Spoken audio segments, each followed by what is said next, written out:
Hi, I'm Dr. Mark, and I'm going to help you sing and perform more like the top artists around the world. I'm a professional voice teacher, performance coach, and opera stage director. I've helped thousands of singers around the world learn the techniques and methods that got the top singers to where they are. Today we're going to talk about what makes Angelina Jordan's performance of Bohemian Rhapsody on America's Got Talent so awesome. Some of you fans recommended that I look at her and review her because of some of the other videos that I did. And so I'm really excited to watch this and see how she sings. I haven't really watched her or listened to her perform much, so I'm excited to see what we're going to see. Here we go. Miss Angelina Jordan, go out there and show Simon what you got. All right.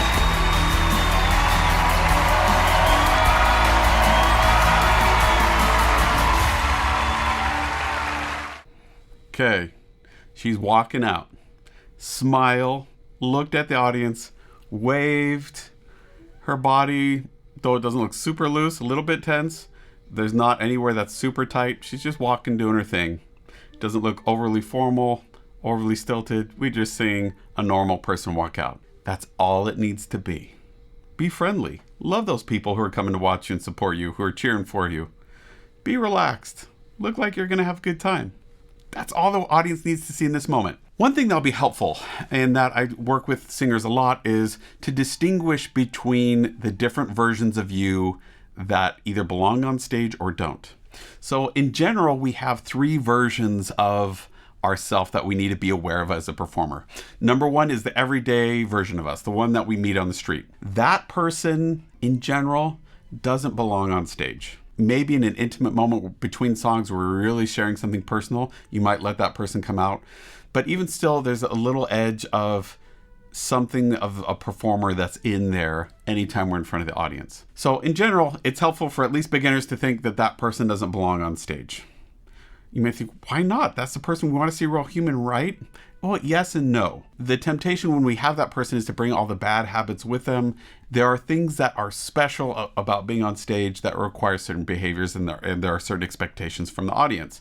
So that's where this next version of ourselves comes into play. That's the performer version of ourselves. That's a version of ourselves that is smiling, looks confident, comfortable, walks out on stage, nice big steps, and greets our audience and is gracious and loving and kind and confident. That's the person that we want to see something like this, where you walk out on stage. You haven't started singing yet. You haven't really started doing your thing yet. You're just a performer on stage.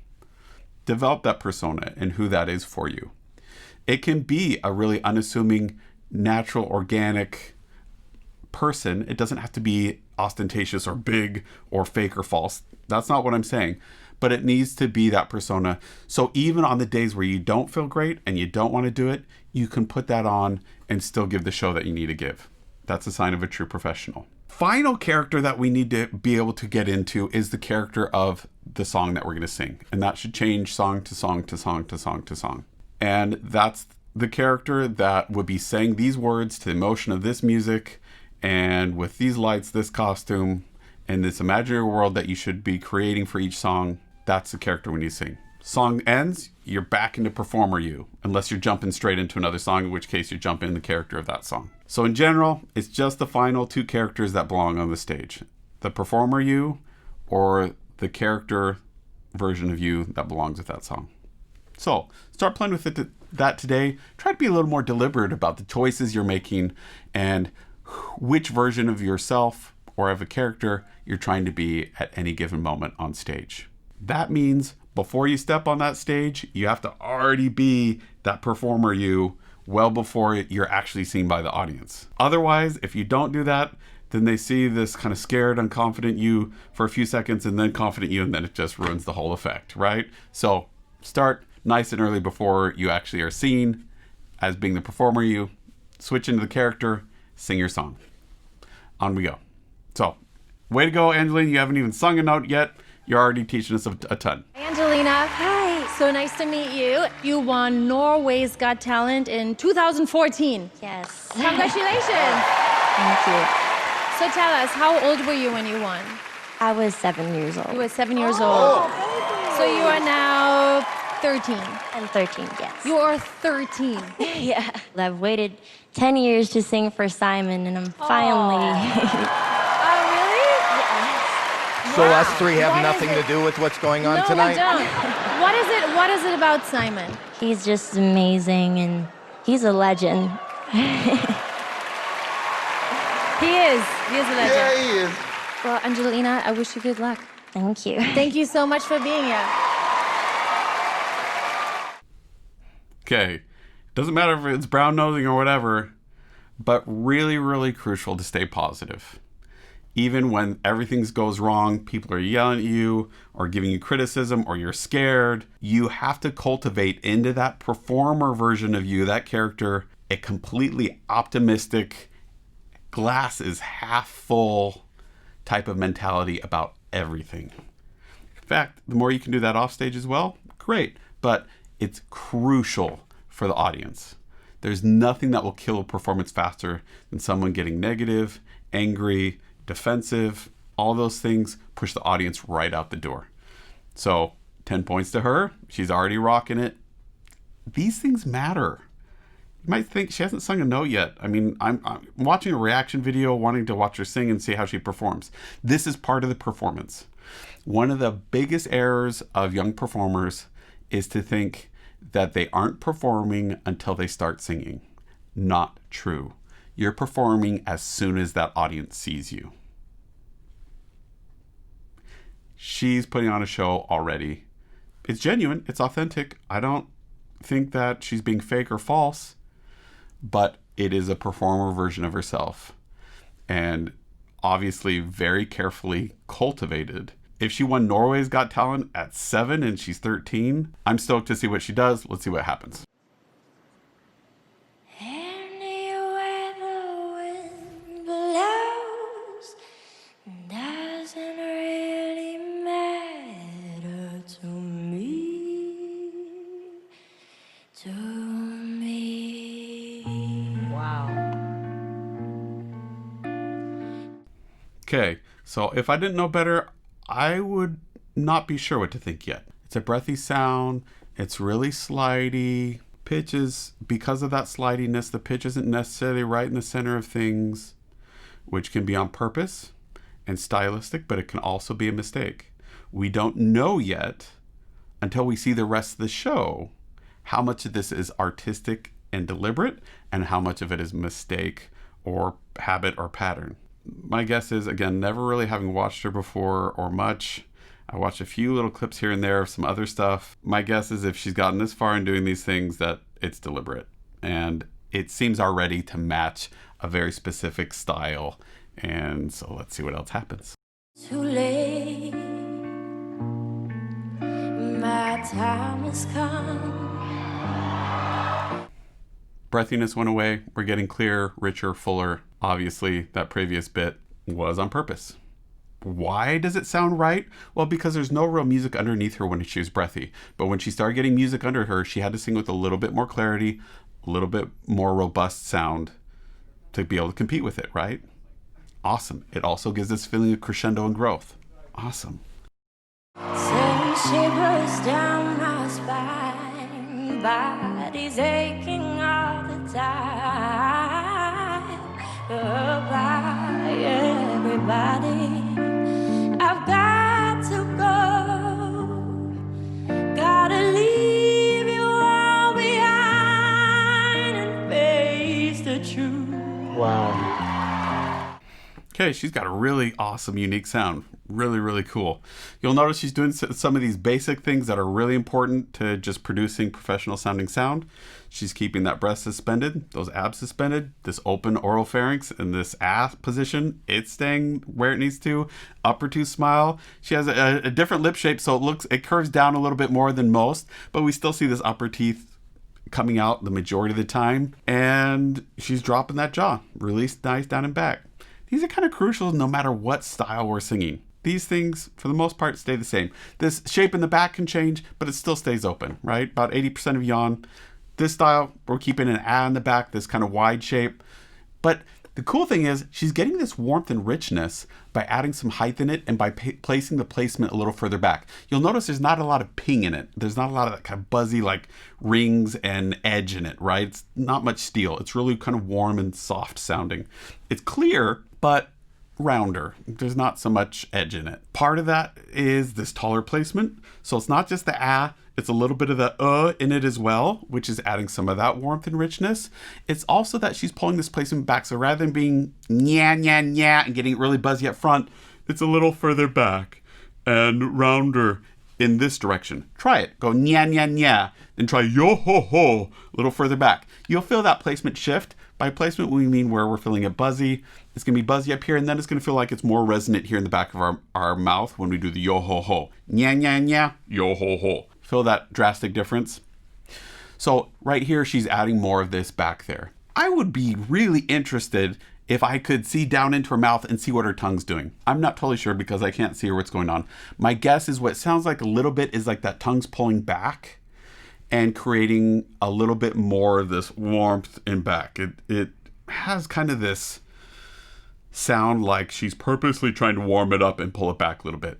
Good or bad? No, it's just a different color in the color palette. For most times we want to kind of avoid that because it can shut down the resonant space and it can create some tension. I'm not seeing a lot of that here. Because she's singing relatively gently and she's singing with a mic and not putting a lot of force behind it, she's not going to feel a lot of fatigue here, even though she's puts a little bit of tension in there and is warming up this sound a little bit intentionally. This is something we see a lot in younger performers and children. It makes them sound more mature. It makes it sound more impressive. And you might think, well, is that fake? Is that false? We're always kind of changing the sound and shape of our voice.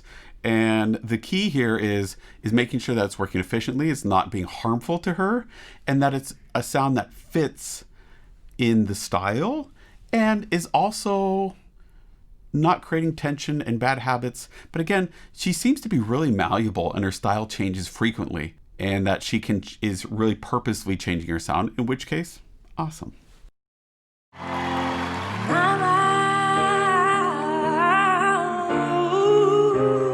Placement's back. I don't wanna die. I sometimes wish I'd never been born at all.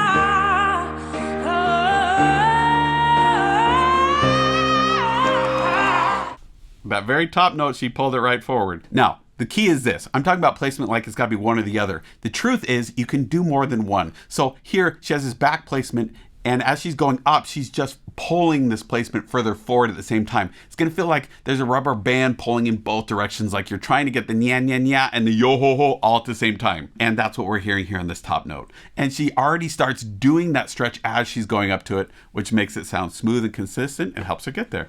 Really pretty awesome. Whoa, baby, can't do this to me, baby. Just gotta get out of here. Yeah.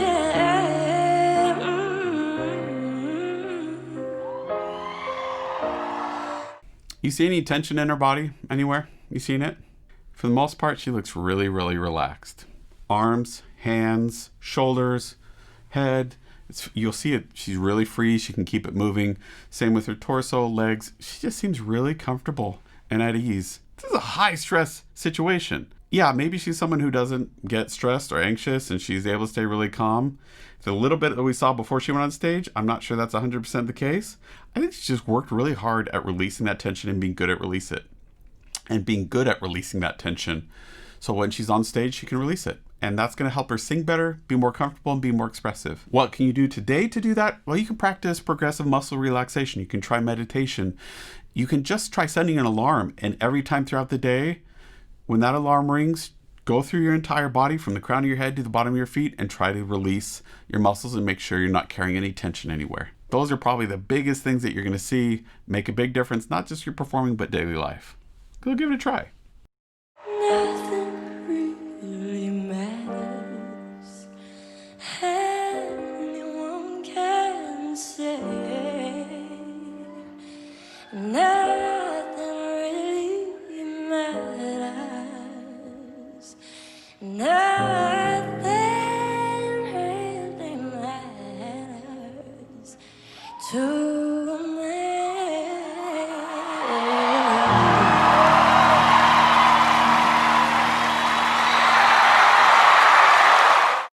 Yeah, no doubt. Gorgeous. Really gorgeous singing. And really easy to watch. Really expressive in a way that's not overly dramatic. Just really easy to watch and associate with. Really amazing for that sound and that consistency, but more than anything, the poise on stage in a 13-year-old. I mean, that's really exceptional.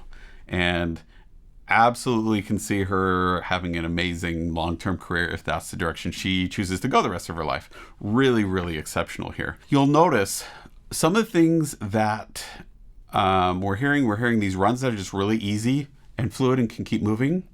That's a sign that we're not overpressurizing or pushing here. It's not tense, it's not rigid. She's also keeping that breath flow really, really consistent. Of the things that make her sound really professional and impressive, it's the consistent airflow. It's that legato line, that really smooth quality all the way through. It's impressive. And it's something that we instinctively can pick up as an audience that makes it sound professional. So if there's something you're wanting to do today to really take your sound from being nice but amateur sounding to professional, it's really getting your breath flow to be consistent and to be in balance with the vocal fold pressure and closure. So you'll see a link down below. I'm going to do some videos coming up here soon on straw work. You'll see a link down below to oovostraws. They're really, really cool. I'm going to open some and show you on a video here soon what they're all about and why they're so cool. If you can't get a hold of those, stir straws, you can pick them up from a coffee shop or somewhere else or on Amazon. That's probably the best way to get that airflow to get in a balanced, consistent place. So, if you want a voice lesson or performance coaching or want me to work with you or your group to help you sing easier, perform at a consistently higher level, book a time with me at mrperformingartstudio.com. Don't forget to click like and subscribe. Don't forget to check me out on wizio.com. And of course, if you want to book a lesson, you know where to find me. See you next time.